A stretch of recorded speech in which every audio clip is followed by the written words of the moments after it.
নমস্কার বন্ধুরা, আমি অভিষেক আছি তোমাদের সাথে।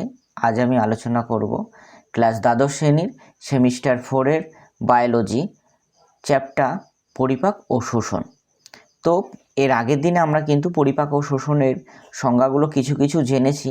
তো আজকে আমরা জানব যে পৌষ্টিক গ্রন্থি বা পরিপাক গ্রন্থি কী। খাদ্য পরিপাকের সময় কিন্তু আমাদের বিভিন্ন গ্রন্থি কিন্তু সাহায্য করে থাকে, যে গ্রন্থিগুলি হচ্ছে লালাগ্রন্থি, যকৃৎ, অগ্নাশয়, পাকগ্রন্থি এবং আন্ত্রিক গ্রন্থি। এরপর দেখো, আমরা প্রথমে জানবো যে লালাগ্রন্থি সম্বন্ধে। যে লালাগ্রন্থি কী না, মানুষের 3 জোড়া লালাগ্রন্থি দেখতে পাওয়া যায়।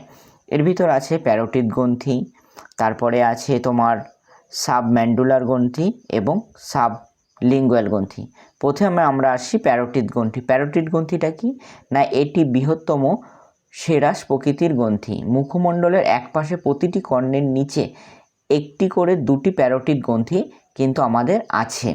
প্যারোটিড গ্রন্থি টেনসেন নালীর মাধ্যমে মুখগহ্বরে কিন্তু উন্মুক্ত হয়। এই গ্রন্থি ভাইরাস আক্রান্ত হলে প্রদাহ হয়, তাকে মামস বলে। দেখবে অনেক সময় কিছু বাচ্চাদের এটা বেশি লক্ষ্য করা যায়, কি হয় না, ঠান্ডার সময় তাদের এই কানের দুপাশটা কিন্তু ফুলে যায়, যেটাকে আমরা বলি যে মামস। এই মামস সম্বন্ধেও আমরা আসবো ডিটেলসে তো পরবর্তীতে। তো এরপরে আমরা আসব কি না, সাবম্যাক্সিবুলারি বা সাবম্যান্ডিবুলার গ্রন্থি। সাবম্যাক্সিলারি বা সাবম্যান্ডিবুলারি গ্রন্থি নিচের চোয়ালের দিকে থাকে এবং এরা মিশ্র প্রকৃতির। এরা কি প্রকৃতির না, মিশ্র প্রকৃতির একটা গ্রন্থি। এই গ্রন্থি মুখগহ্বরের মেঝেতে অবস্থিত, অর্থাৎ এই যে জিহ্বার আছে, জিহ্বার নিচেতে কিন্তু উন্মুক্ত থাকে। উৎসেচক এবং মিউকাস ক্ষরণ করা হচ্ছে এর প্রধান কাজ। এরপর আছে সাবলিঙ্গুয়াল গ্রন্থি। সাবলিঙ্গুয়াল গ্রন্থি মুখগহ্বরের মেঝের মিউকাস পর্দার নিচের দিকে থাকে। এরা মিউকাস গ্রন্থি থেকে এবং এই গ্রন্থি কতগুলি শুষ্ক নালীর মাধ্যমে মুখগহ্বরের মেঝেতে উন্মুক্ত হয়েছে। এই নালীগুলিকে আবার রিভিশন নালীও বলা হয়ে থাকে। এরপর আমরা জানব যে লালাগ্রন্থির কাজ। লালাগ্রন্থির প্রধান কাজ কি না, লালাগ্রন্থির প্রধান কাজ হচ্ছে লালা ক্ষরণ করা এবং লালারসে উপস্থিত উৎসেচক শ্বেতসার পরিপাকে সাহায্য করা এবং লাইসোজোম খাদ্যবস্তুর সঙ্গে বিভিন্ন ব্যাকটেরিয়া কিন্তু এরা মিশ্রিত করে। দেখো, এরপর আমরা কিন্তু এই গ্রন্থিটা জানলাম যে লালাগ্রন্থি সম্বন্ধে। এরপর আমরা জানবো যে যকৃৎ সম্বন্ধে। তোমরা কিন্তু ক্লাস 10ম শ্রেণীতেও কিন্তু এই যকৃৎ সম্বন্ধে কিছুটা পড়েছো। যে কি পড়েছো না, যকৃৎ হচ্ছে দেহের বৃহত্তম পৌষ্টিক গ্রন্থি। এটা আমরা কিন্তু আগে থেকেই জানতাম। এর ওজন কত না 1.5 কিলো। এটি গিলসান ক্যাপসুল নামক যোজক কলা দ্বারা কিন্তু আবৃত থাকে। যকৃতে কিন্তু কিছুটা পিত্তরসও থাকে। যকৃতে পিত্তরস থাকে বলতে কিন্তু যকৃতে পিত্তরস থাকে না, যকৃতের সাইডে যে পিত্তথলি থাকে তার ভেতরে কিন্তু পিত্তরস থাকে। তো এরপর আমরা জানবো যে যকৃতের প্রধানত 2টো খণ্ডে ভাগ করা হয়েছে। যকৃতকে প্রধানত আমরা 2টো খণ্ডে বিভক্ত করেছি। একটা হচ্ছে ডান খণ্ডক আর একটা হচ্ছে বাম খণ্ডক। উভয় খণ্ডক হচ্ছে ক্যালিফর্ম লিগামেন্ট দ্বারা কিন্তু আলাদা করা থাকে।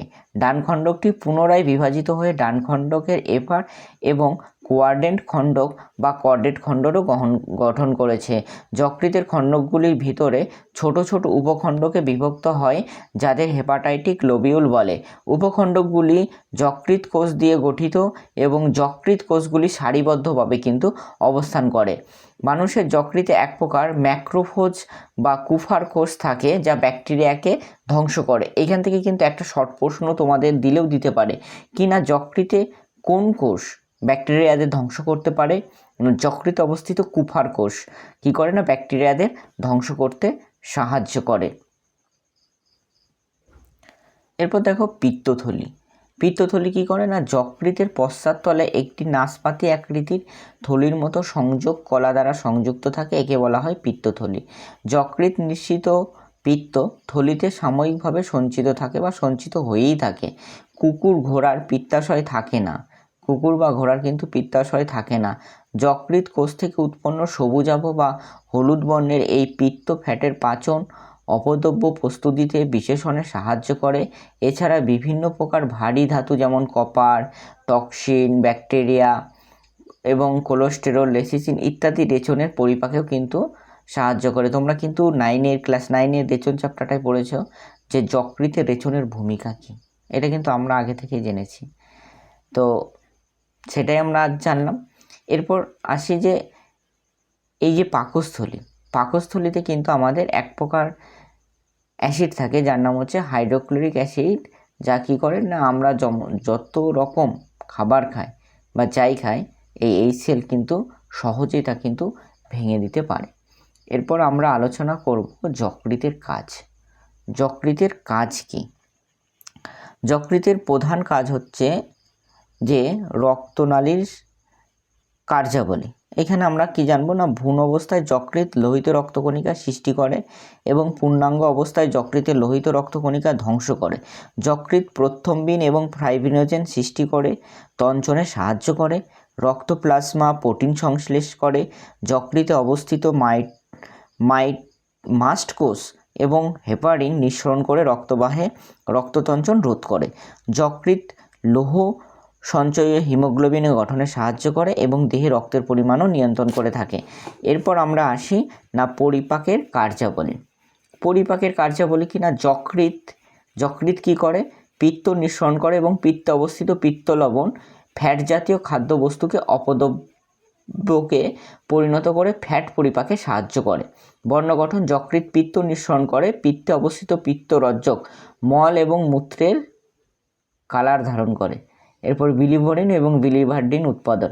বিলিভুরিন ও বিলিভার্ডিন নামক দুই পিত্তরজ্জক সাধারণত যকৃতেই কিন্তু তৈরি হয়ে থাকে বা তৈরি হয়। সাধারণত বৃদ্ধ এবং নিষ্ক্রিয় লোহিত রক্তকণিকাগুলি যকৃতের মধ্যে এসে ভেঙে প্রথমে একটি হলুদ বর্ণের রজ্জক উৎপন্ন করে যাকে বিলিভুরিন বলে, এবং পিত্তরজ্জক সাধারণত মলের হলুদ রঙের জন্য দায়ী। সাধারণত আরবিসি বা লোহিত রক্তকণিকায় থাকা হিমোগ্লোবিন এই ভাঙনে অংশগ্রহণ করে। আবার বিলিভুরিন থেকে সবুজাভ হলুদ বর্ণের বিলিভার্ডিনও উৎপন্ন হয়। বিলিভুরিনের জারণের ফলে বিলিভার্ডিন উৎপন্ন হয়। এই প্রক্রিয়ায় মূলত হিমোগ্লোবিন বা হিম অংশগ্রহণ করে, অর্থাৎ লোহা বিলিভার্ডিন বিজারিত হয়ে বিলিভুরিন তৈরি করে। নিম্নে পিত্তরজ্জক তৈরির পদ্ধতি দেখানো হলো। দেখো এই যে ছবিটা আছে যে কিভাবে যকৃৎ থেকে পিত্তরঞ্জক তৈরি হচ্ছে, সেটাই কিন্তু এই ডিটেলস ছবির মাধ্যমে কিন্তু দেখানো হয়েছে। এছাড়াও কাজ আছে কি না, কার্বোহাইড্রেট বিপাকের সংক্রান্ত কার্যাবলী। যকৃতে ফ্রুক্টোজ এবং গ্লাকটোজ এবং গ্লুকোজে পরিণত করে। যকৃতে গ্লাইকোজেনোলাইসিস এবং গ্লুকোনিওজেনোসিস অনুষ্ঠিত হয়। যকৃতে ল্যাকটিক অ্যাসিড এবং পাইরুভুরিক অ্যাসিড যা গ্লিসারল থেকে গ্লুকোজে এবং গ্লাইকোজেনে পরিবর্তিত হতে সাহায্য করে। প্রোটিন বিপাক সংক্রান্ত কার্যাবলীও কিন্তু এখানে দেওয়া আছে। কি করে না, যকৃতে প্লাজমা প্রোটিন সংশ্লেষিত হয় এবং ডিফেকশন পদ্ধতিতে ইউরিয়া উৎপন্ন হয়। ডিফেকশন পদ্ধতিতে কিন্তু এখানে ইউরিয়াটা উৎপন্ন হচ্ছে।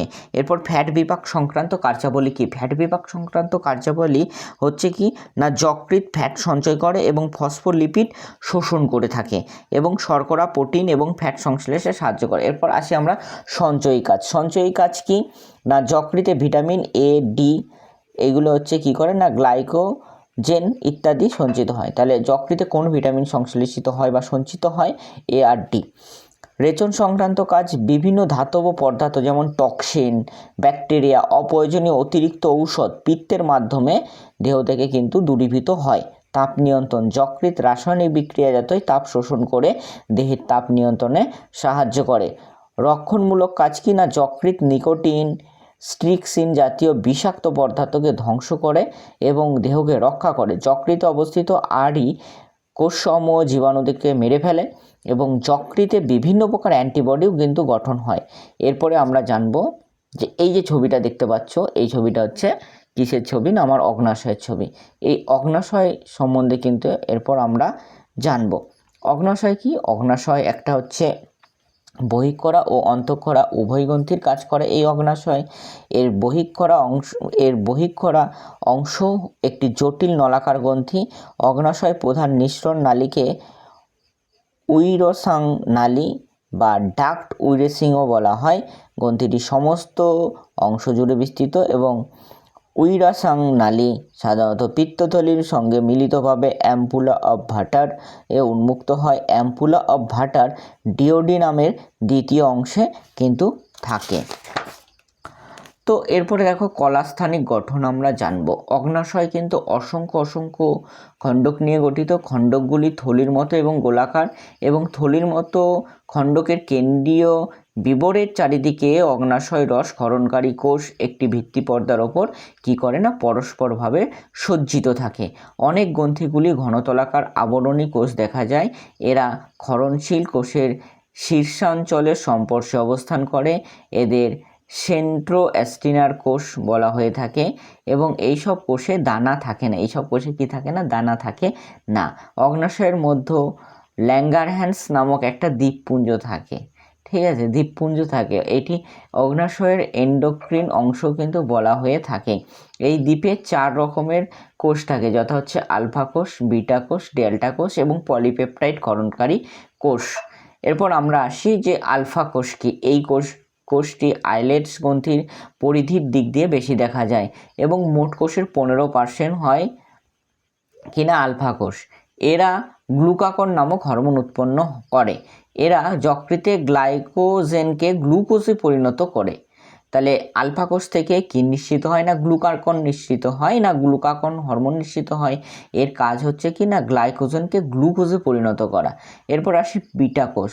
আইলেটস অফ ল্যাঙ্গারহ্যান্স নামক বিটা গ্রন্থি থেকে কিন্তু এই বিটা কোষ গ্রন্থি থেকে আমাদের যে হরমোনটা ক্ষরিত হয় সেটা কিন্তু আমরা আগে থেকেই পূর্ব পরিচিত। তার নাম হচ্ছে ইনসুলিন হরমোন। এই হরমোনের অভাবে কিন্তু ডায়াবেটিস মেলিটাস অর্থাৎ হচ্ছে সুগার রোগটা কিন্তু আমার প্রকাশ পায়। এরপর আসি ডেল্টা কোষ। এই কোষগুলি আইলেটস গ্রন্থির পরিধির দিক থেকে থাকে। এগুলি মোট কোষের 5% হয়। এই কোষ থেকে সোমাটোস্টেস্টিন ক্ষরিত হয় এবং হরমোন এবং ইনসুলিন ও গ্লুকাগন ক্ষরণে কিন্তু এরা বাধা দেয়। এরপর প্যানক্রিয়েটিক পলিপেপটাইড কোষ। না, আইলেটস গ্রন্থির 15% পিপি কোষ থাকে, অর্থাৎ আইলেটস গ্রন্থির প্রায় 15% থাকে পিপি কোষ। এই কোষ থেকে প্যানক্রিয়েটিক পলিপেপটাইড ক্ষরিত হয়, যা অগ্নাশয়ের রস ক্ষরণে কী করে না উদ্দীপিত করে থাকে। এরপর দেখো অগ্নাশয়ের কাজ তো আমরা জানবো আস্তে আস্তে যে অগ্নাশয়ের কাজ কি। দিতেও পারে কোনো সময় পরীক্ষায় দিয়েও দেয় হয়। তাহলে অগ্নাশয় বহিঃকরা অংশ থেকে অগ্নাশয় রস অ্যাম্পুলা অফ ভাটারের মাধ্যমে পরিবহিত হয়ে নিঃসৃত শর্করা, প্রোটিন, স্নেহ জাতীয় খাদ্য পরিপাকে সাহায্য করে। অগ্নাশয়ের অন্তঃক্ষরা কোষ থেকে ইনসুলিন ও গ্লুকাগন, ইনসুলিন অর্থাৎ বিটা কোষ থেকে ইনসুলিন ক্ষরিত হয়, গ্লুকাগন অর্থাৎ আলফা কোষ থেকে ক্ষরিত হয়, এবং ডেল্টা কোষ থেকে ক্ষরিত হয় আমার হচ্ছে সোমাটোটেস্টিন হরমোন। ইনসুলিন এবং গ্লুকাগন রক্তে কি করে না শর্করার পরিমাণ আমার ঠিকঠাক রাখে, অর্থাৎ শর্করার পরিমাণ আমার বজায় রাখে। এরপর যেটা আসি আমরা পাকগ্রন্থি কি। পাকগ্রন্থি কি না, এটি পাকস্থলীর মিউকাসের স্তরে বিভিন্ন গ্রন্থিকোষ থাকে। প্রধান কোষগুলি হচ্ছে মিউকাস কোষ, আর একটা হচ্ছে পেপটিক কোষ। ঠিক আছে, পেপটিক কোষ, মিউকাস কোষ, পেপটিক কোষ, আর একটা হচ্ছে প্যারাটাইল কোষ। এরা কি করে না, এরা হচ্ছে আমাদের পাকগ্রন্থি অর্থাৎ মিউকাস কোষ কি করে না মিউকাস ক্ষরণে নিঃসরণে সাহায্য করে। পেপটিক কোষ কি করে না পেপসিনোজেন নিঃসরণ করতে সাহায্য করে। প্যারাটাইল কোষ কি করে না, প্যারাটাইল কোষ হচ্ছে এইচসিএল এবং ইনস্ট্রিনসিক ফ্যাক্টর ক্ষরণেও কিন্তু এদের লক্ষ্য করা যায়। এরপর দেখো আমরা আসবো আন্তরিক গ্রন্থি কি। আন্তরিক গ্রন্থি আবার 2 রকমের হয়, একটা হচ্ছে কিপস অফ লিভারকুন, আর একটা হচ্ছে ব্রুনানের গ্রন্থি।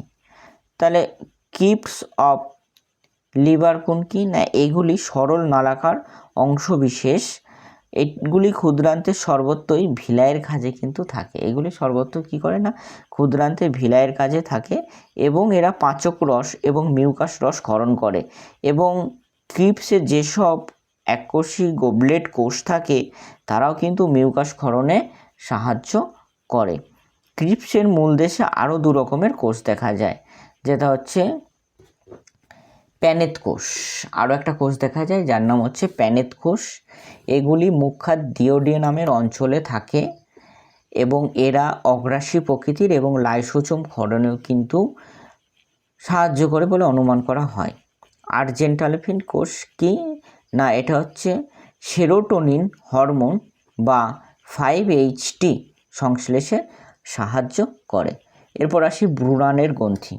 ব্রুনানের গ্রন্থি কি না, দেখো ব্রুনানের গ্রন্থি হচ্ছে না এই প্রকার গ্রন্থি ডিওডিনামের সাব মিউকাস স্তরে অবস্থান করে এবং এই গ্রন্থিগুলি ক্রিপস অফ লিভার কুন্ডে যুক্ত হয়।